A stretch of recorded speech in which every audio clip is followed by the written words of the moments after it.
पुराने ट्रेंड से उबर रहा है। नहीं, मैं बिल्कुल नहीं मान रहा, इस बार भी नहीं उभरा है। अगर आप देखिए, क्योंकि जो सामाजिक समीकरण था एनडीए का, वो महागठबंधन से ज्यादा मजबूत था। उभरा कुछ नहीं है, लेकिन ये है कि सर्टेन मैनेजमेंट ऐसा जरूर था कि लोग छठ के बाद गए नहीं वहां पे वापस।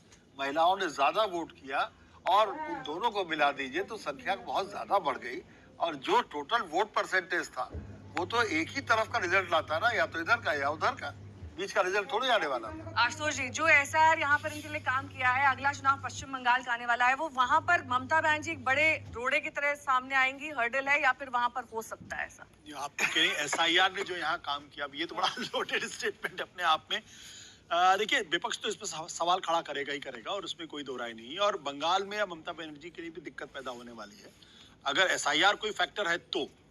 लेकिन मुझे लगता है कि हम इस बारे में क्या टिप्पणी करें। राजनीतिक पार्टियों को इस बारे में सोचना पड़ेगा कि लगातार एक के बाद एक चुनाव क्यों हार रहे हैं, और इतने बड़े मैसिव मैंडेट से हार रहे हैं। महाराष्ट्र जहां पे लोकसभा चुनाव में बहुत शानदार प्रदर्शन किया और उसके बाद 2/3 बहुमत से आप चुनाव हार गए। हरियाणा में जहां सब कह रहे थे कांग्रेस पार्टी जीतेगी, वहां भारतीय जनता पार्टी जीत गई। उसके साथ साथ दिल्ली का उदाहरण आप देख लीजिए। दिल्ली में जहां आम आदमी पार्टी की स्थिति कमोबेश ठीक ठाक थी, लेकिन उसके बावजूद भी वो भारी मतों से हारे चुनाव। अब बिहार, तो बैक टू बैक जो 4 स्टेट विपक्ष हारा है बुरी तरीके से, तो या तो बैठ के इसका अन्वेषण करें। मैं बार बार इस बारे में कहता हूं कि वोट चोरी एक तरह आरोप लगाई, ईवीएम ब्लेम गेम चलेगा। मैं कह रहा हूं कि एक तरफ आप वोट चोरी का आरोप लगाते हैं, दूसरी तरफ आप चुनाव लड़ते हैं। दोनों चीजें एक साथ नहीं हो सकती। अगर आपको यकीन है कि वोट चोरी हो रही है, तो फिर चुनाव में हिस्सा लेके आप साबित क्या करना चाहते हैं?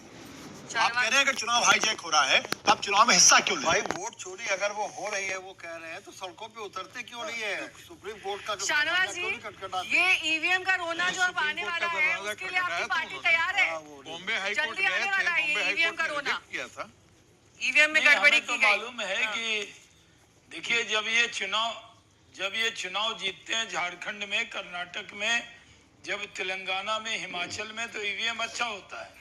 रायबरेली में जीतते हैं, वायनाड में, तो पहला ईवीएम नतीजा अच्छा घोषित होता हो गया है, इसको बताना जब हारते हैं तो इनके लिए हार का बहुत अच्छा बहाना है।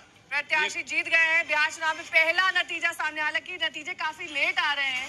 उम्मीद तो ये की जा रही थी कि मोकामा का भी तो काउंटिंग धीरे धीरे करके जो नतीजे आ रहे हैं हम आप तक पहुंचा रहे हैं। पहला नतीजा सामने आया। अब तक तो रुझानों की बात हो रही थी, ये पहला नतीजा है जो हम आपको बता रहे हैं। कल्याणपुर से जेडीयू के महेश्वर हजारी की जीत हुई है।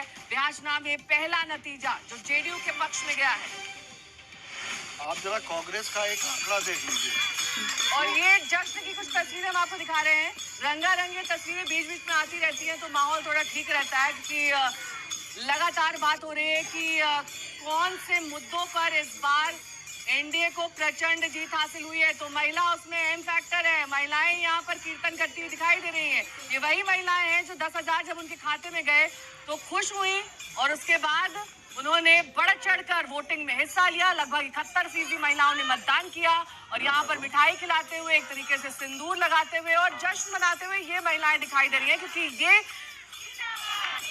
ये नीतीश कुमार का गांव बताया जा रहा है, जहां पर इस वक्त ये जश्न चल रहा है। इन्हीं के नेता अब मुख्यमंत्री बनने की तैयारी करेंगे, और इसी के चलते ये महिलाएं इस वक्त ढोलक के साथ जश्न मना रही है पारंपरिक तरीके से।